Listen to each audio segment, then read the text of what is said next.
Qu'est-ce qu'un ouvrage Tintin hybride?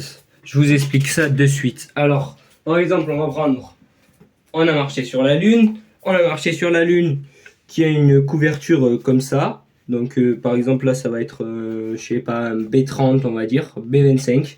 Et comme il y a un contexte historique ou une chose comme ça, et par exemple, donc comme ils n'ont plus les planches et que l'exportation, etc., la mise en vente a été retardée par Casterman, et bien à ce moment-là, ils prennent la couverture. Cette couverture, elle n'est pas encore faite, et du coup, ils prennent la couverture qu'ils ont directement, donc par exemple une bleu foncé qu'ils ont, et ça, du coup, ils l'ont plus en stock parce que ça a été retardé, du coup, ils les ont jetés ou je sais pas qu'est-ce qu'ils ont fait. Et 2 ans plus tard, en fait, on a un ouvrage avec une autre page de garde que ça devrait être. Donc, par exemple, sur ça, bon, là, c'est pas un vrai exemple, mais sur ça, on pouvait retrouver une autre page de garde, donc sur cet ouvrage-là.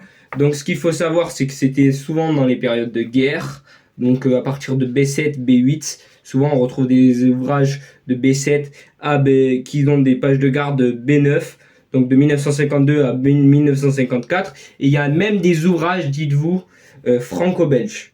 Oui, il y a marqué imprimé en Belgique, et sauf que ça a été fait en France et en même temps en Belgique. Comment on le sait? Grâce à la page de garde, du coup, qui a été fait en France et d'un côté en Belgique. Donc voilà comment ils faisaient pour économiser les trucs. Donc si vous avez un ouvrage hybride ou alors franco-belge, n'hésitez pas à me poser des questions.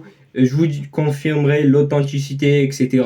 Mais si vous avez ça, oui, la cote elle peut augmenter et franchement, gardez-les parce que encore on parle pas assez de ce sujet.